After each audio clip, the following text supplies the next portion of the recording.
I begin my days like most people. I wake up, I do my best to get out of bed, and I get my day started.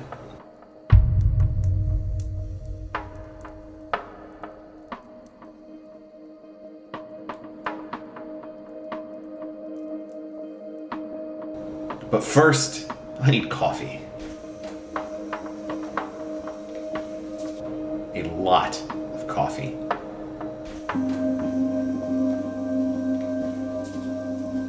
My favorite mug. Because I am Batman. But then, I have to get to work. But I don't live a normal life. I'm a Norse pagan. And I worship old gods. I worship nature. I believe in magic and fate. So how do I incorporate these things into my daily life, into the daily routine, in order to feel connected?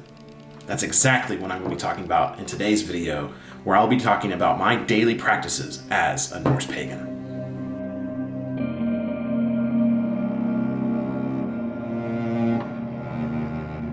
So let's take a look. What happens between bed, coffee, and work that helps me stay connected daily to the gods and to my beliefs? You may have noticed that when I woke up, I had my oath ring on. And this is true. I always have my oath ring on. Now, I do plan on doing a video eventually deep diving into what is an oath ring, the history of them, and the significance behind them. But for today, we'll talk about it in regards to my daily practice. So the reason that I have an oath ring on at all times is because it reminds me every day of my promises, as well as my oaths that I have. As Norse pagans, we have to be people of our word, because that is our bond. That is what makes us us. It's what gives us reputation, is that when we give our word, when we are going to do something, and we're going to do something well, we keep that word. We keep our promises, and we maintain our oaths. I do not have many promises, and I do not have many oaths, but I wear this daily to remind me that I will uphold those, no matter if I'm sleeping, if I'm working, or just going about my daily life. Now, you may have noticed that when I walked out of my bedroom, I had my Mjolnir on, even though I didn't wake up with it. And that's because part of my daily practice is putting on my Mjolnir. Now, wait, let's back that up. This may seem like a small thing, but the act of putting on a Mjolnir, or any sacred object we carry with us on a daily basis, can be used as a daily ritual or a daily way to feel connected. And it only takes a few extra seconds. So instead of rushing by and just grabbing your Mjolnir or whatever ornament you adorn yourself with to remind yourself of your faith, take an extra moment. Really think about the meaning behind it. Specifically, Mjolnir for me, picking this up, that means for hundreds of years, other people have done the same thing. For hundreds of years, people have grabbed Thor's hammer and put it around their neck to signify their faith. And now, thousands of people around the world do the same thing.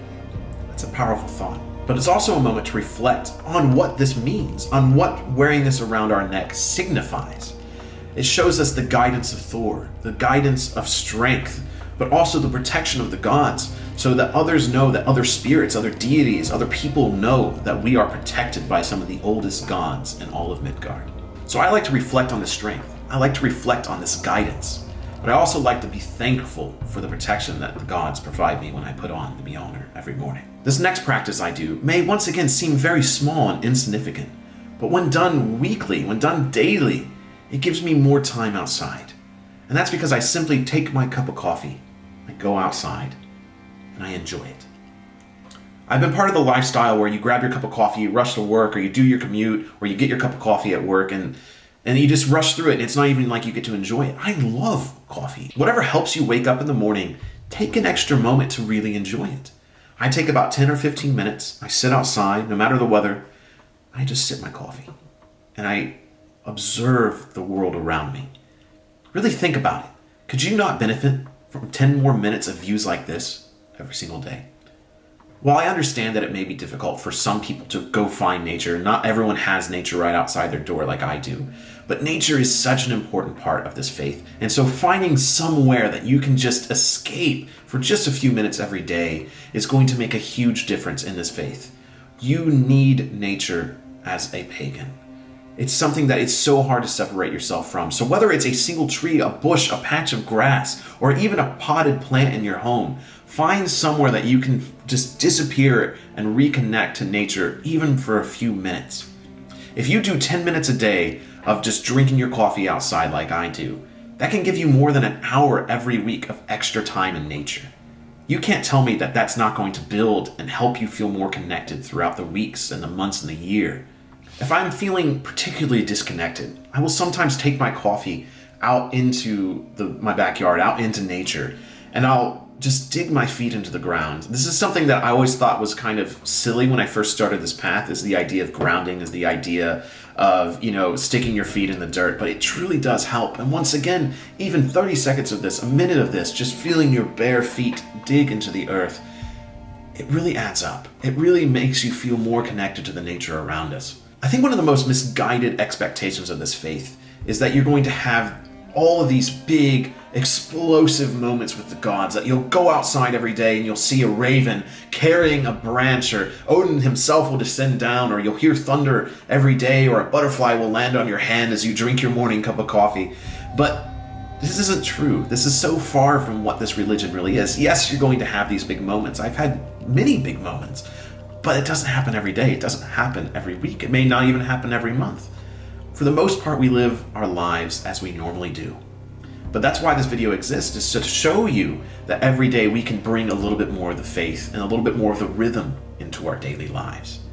And so I really want to encourage you to stop expecting these big moments. They'll come when they're meant to come. The gods will show you the signs when you're meant to see them. There is nothing wrong with enjoying a little bit of peace. To sit back, enjoy the nature, to enjoy your morning cup of coffee, and to just accept peace. You don't need these explosive moments to be a pagan, and you don't need these explosive moments to see the small signs in the everyday life that help guide us on our path. Another thing I do to help me on my personal practice is not even necessarily a daily thing, it's just a life thing, is I do maintain an outdoor altar. And once again, I know these things may not be able to be close to your home, but having somewhere near your home, somewhere in nature that you can go to maintain. I remove the leaves, I remove any, weeds or overgrowth, and I just maintain a little area outside of my home.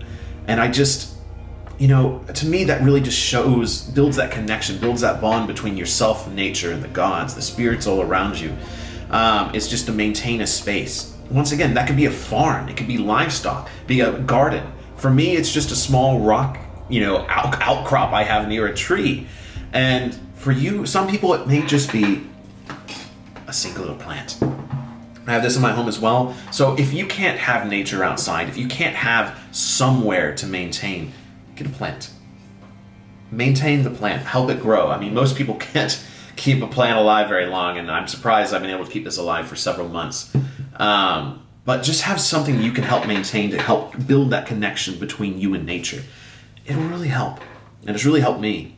Now, once again, I have to say this is not part of my daily practice, but I do have an indoor altar as well that has grown quite significantly since I first showed it, probably in one of my early videos way back, over a year ago. I mean, it used to be just my Thor figurine and like a bowl, and then it became a bowl, a few candles, and a few spiritual objects, and now it's this 2-tier table that is already full again. So it's changed so much, but this table has really allowed me to connect to the gods even further. When I was outside today actually filming this video, I found a lot of really beautiful leaves, and I started collecting them, and I'm like, I'm going to decorate my altar with this, because this is another thing we can do. We can maintain an outdoor altar for nature, but also maintaining an indoor altar, keeping it clean of dust, keeping it organized, and decorating it, decorating it for fall, lighting candles, spending time there. A lot of people don't realize that an offering can be time as well. Sitting down in front of your shrine or altar or whatever you have for the gods, or the ancestors or the spirits, and just giving time to it, meditating, decorating it. I adorned it with leaves today. I did a rune pool, and I just spent time there. And if I'm feeling really disconnected, this is usually where I go. And all the objects there have been through very many different journeys with me, and so they all have different stories. And so having a place where you can truly just drift away, this is a really powerful thing to have, and it really helps me in my personal daily practice, and I know it helps many others. But this brings me to my final point, and it's the stories that the objects have all around us. This has been something that I've been thinking about as I've made the script for this video, as I've made this video itself. But one of the things that has truly helped me the most is all the objects I have in my life. All the objects that have recorded my personal saga, my personal journey, whether they're gifts from others, paintings from others, or the drum from Midsummer that hangs on my wall, or the gear I made from my shaman garb, or the hat that my brother in all of this made from my shaman garb that I used during a very intense ritual. All these objects are in my home, and all these objects stand to symbolize something that's happened in my personal journey. And some of them stand to represent the big moments, those explosive moments that do happen to us. Most days, I just wake up, I get my coffee, and I get to work. But just taking those extra moments to pick up that Mjolnir and reflect, to go outside and reflect into nature, to spend time cleaning up an altar, or spend time in front of the objects that represent your journey, my journey, our journey. This is how I stay connected, and I think it's ways that can help you stay connected. Take that extra moment to reflect on your journey. And if you have anything that you do that you believe might help others, or you just want to share your story or share your personal daily rituals as a Norse pagan, put them down below. Let other people read and inspire others.